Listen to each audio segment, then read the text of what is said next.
Hi, this is Tim. Welcome to Tim Can Cook. So today we're going to make a very simple white bread. Now I love making bread. This recipe goes back many, many years. It's only got 5 ingredients and one of them is water. So let's get started. Now, the water I have here is warm, about 104 degrees, just warm to the touch. We're going to start by putting about a cup into our mixing bowl, and then I'm going to add 4 teaspoons of active yeast. Now, the reason we're doing this is because the yeast is alive. We want to make sure the yeast is actually alive. If the yeast is not alive, our bread won't rise. So we're going to bloom our yeast in the warm water, which just means we're going to mix it up, let it sit for 5 to 10 minutes, and make sure the yeast comes alive in the water. I'll show you a picture now, what it looks like right now, and then what it will look like when it actually blooms. So that's how we're going to start. We'll take a couple of pictures of the yeast now, and I'll be back in about 10 minutes, and we'll continue with the recipe. So this is just the yeast mixed in the water, hasn't yet bloomed. You can say it'll take about 5 to 10 minutes to bloom, and then we'll take another look at this. You can see what bloomed yeast actually looks like. All right, so it's been about 10 minutes and our yeast has bloomed. You can see this kind of a, I don't want to call it scum, but on top of the water. And that's the yeast, shows to us that the yeast is actually alive, and that's exactly what we want. So now we'll move forward with the rest of the recipe. So we're going to add the rest of our water. So now this is 3 cups total. Remember, this water was warm to the touch, just something over 100 degrees. Now we'll add in some of our flour. We have 7 cups of flour here, and we're going to just add a few cups in now, not really measuring very much, because we're going to add our salt. There's 2 teaspoons of salt here, and I'm not adding the salt directly to the yeast because salt can kill yeast, and we don't want that to happen. So we're going to get the salt into the flour. Then we can add really the rest of our flour, all 7 cups. And we may need a little more as we go to mix this, but we'll check that out at the time. And then 2 tablespoons of a neutral oil, vegetable oil. Some people do like the flavor of olive oil in their bread. I'm not a big fan. So we're going to use a stand mixer. You can certainly do this whole thing by hand, but because I have the stand mixer, we'll use the stand mixer. And first step is we're going to just combine all this. This will take just a couple of minutes.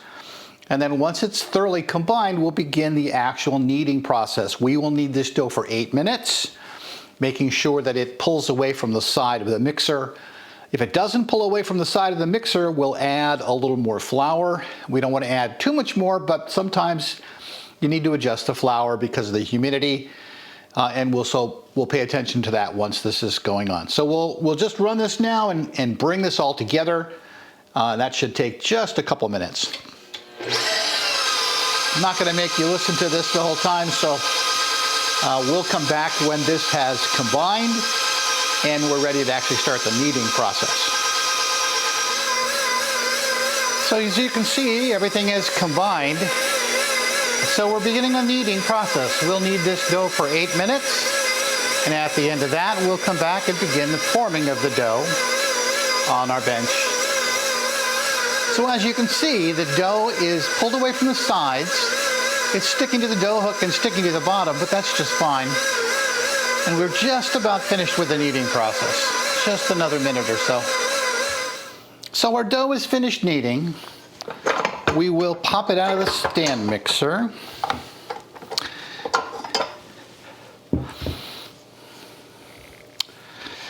And then we will, that's a little sticky, just a little sticky. This dough is a little wet, and normally I don't put any flour on this silicone mat, but we're going to for this dough.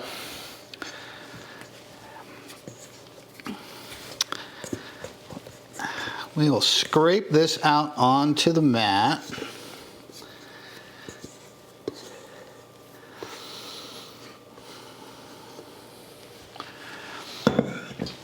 And now we're just going to form this into a ball. Now, we do this just by pulling the underside in. So what we're trying to do here is to get a skin on one side, a little skin on one side.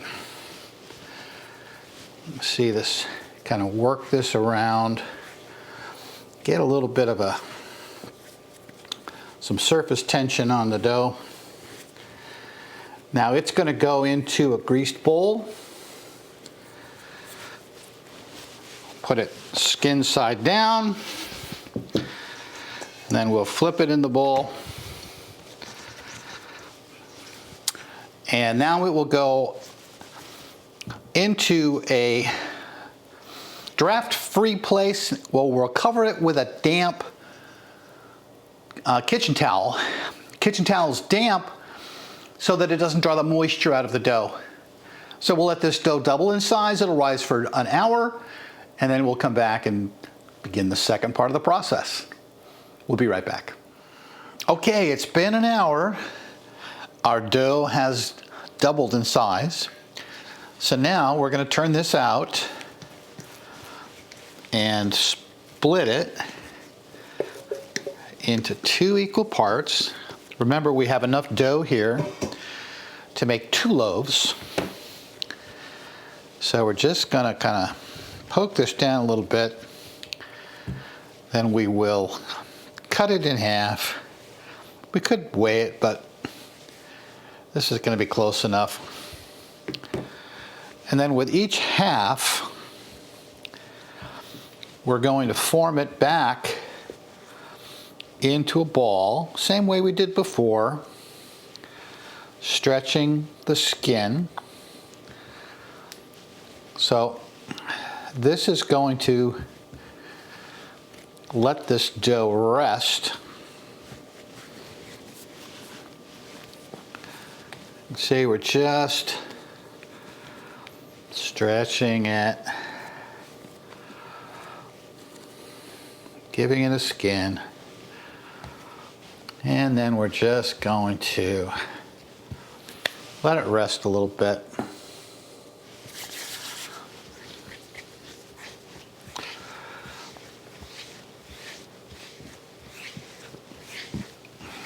This cupping and turning action just tightens the skin, the top of this.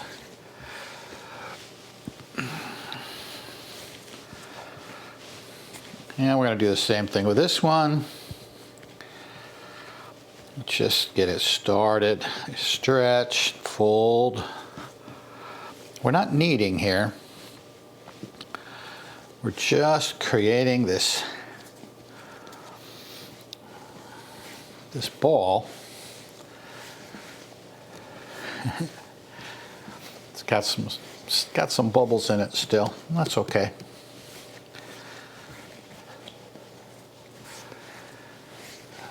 Now we're just getting a skin on top of these little dough balls.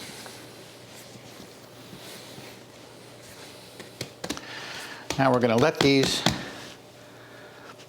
these rest. I'm just putting a small, just a light dusting of flour on them because I don't really want them to stick to the towel. But I'm going to cover them again, so I don't want them to dry out. They're going to rest here for 15 minutes, and then we'll come back and we will form our loaves and let the loaves proof. So 15 minutes, and then we'll be back. Okay, we're back. It's been 15 minutes, and our little balls have rested. Now we're going to form them into loaves and get them into our loaf pans. Now, these are 9-inch loaf pans.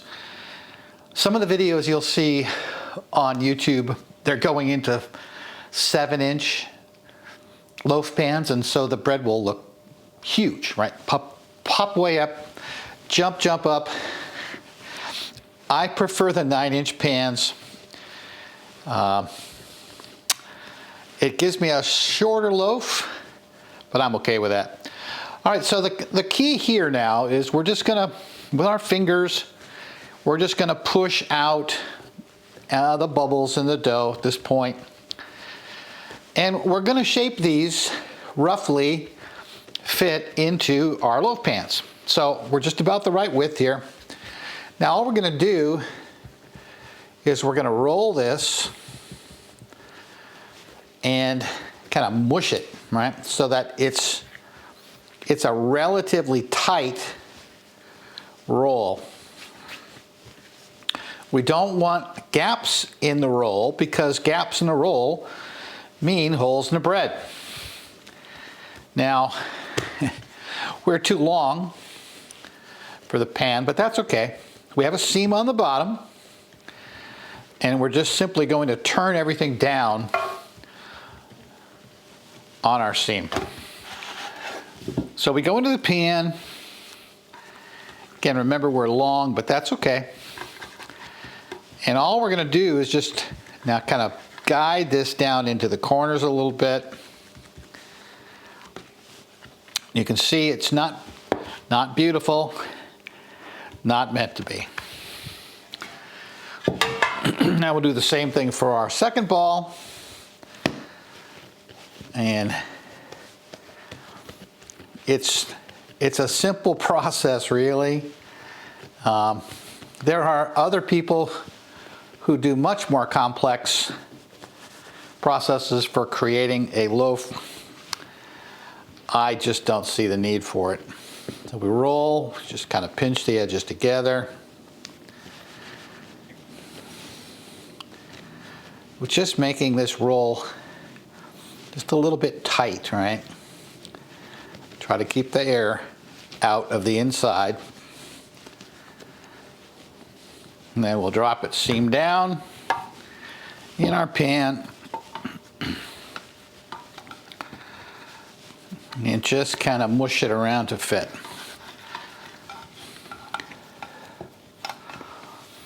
These pans have been oiled. I just sprayed them with a little bit of spray-on vegetable oil. Now the last thing we're going to do to these before they go into the oven is we're going to allow them to rise for an hour.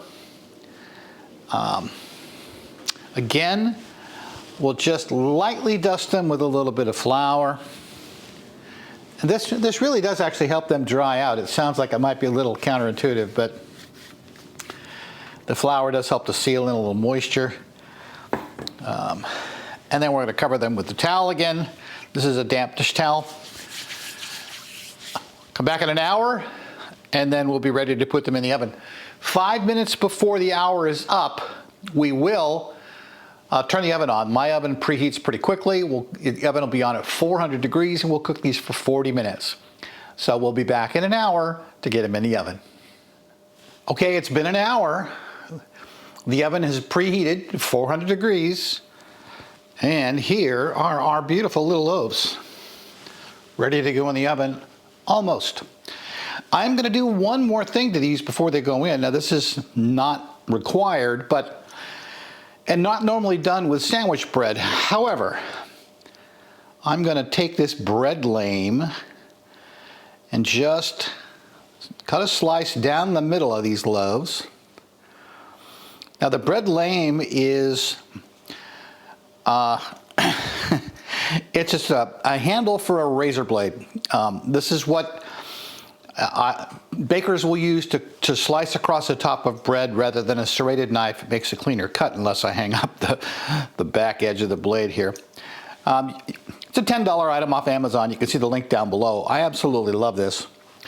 Now the reason you do that is to vent the bread while it's cooking so it doesn't explode out the sides. So hopefully this will allow these to bake nicely, evenly. They're going into this 400-degree oven now for 40 minutes. So we will come back in about 40 minutes and see how they did. So we'll be right back. Okay, we're back. It's been 40 minutes.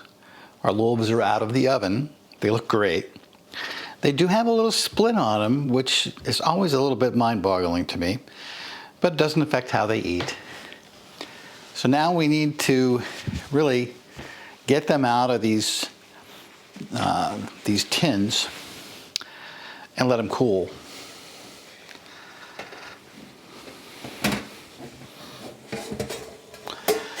And of course, they will just pop right out.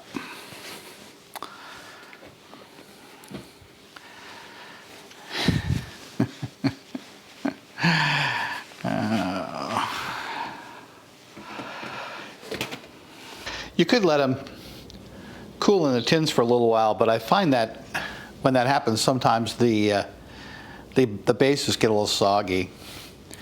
What I am going to do is I'm going to brush these with melted butter, and that's going to keep the top soft. So this is just a little trick. If you want a really crispy loaf, you put water in the oven when you bake it. I did not do that. I also did not use an egg wash on these. If I'd used an egg wash, they would have come out looking much more golden brown. But you'll notice that with this butter, the tops get much more golden brown as well. So this serves a dual purpose. The egg wash doesn't keep them soft at all. The melted butter wash does. And now they have a gorgeous sheen as well. We can't cut into them right away. As wonderful as they smell, you have to let these rest for 30 minutes. You have to let them cool. There's a lot of moisture in them right now, and they are finishing their cook internally. With an instant read thermometer, they read 200 degrees, which is perfect.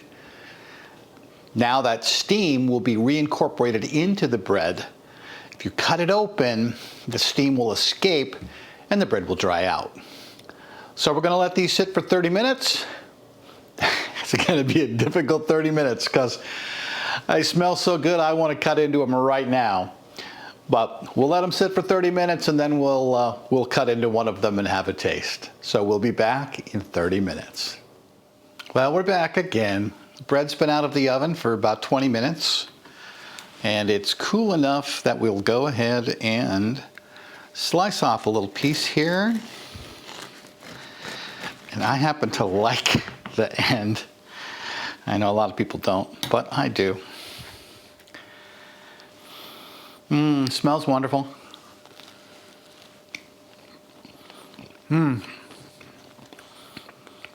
Lovely flavor.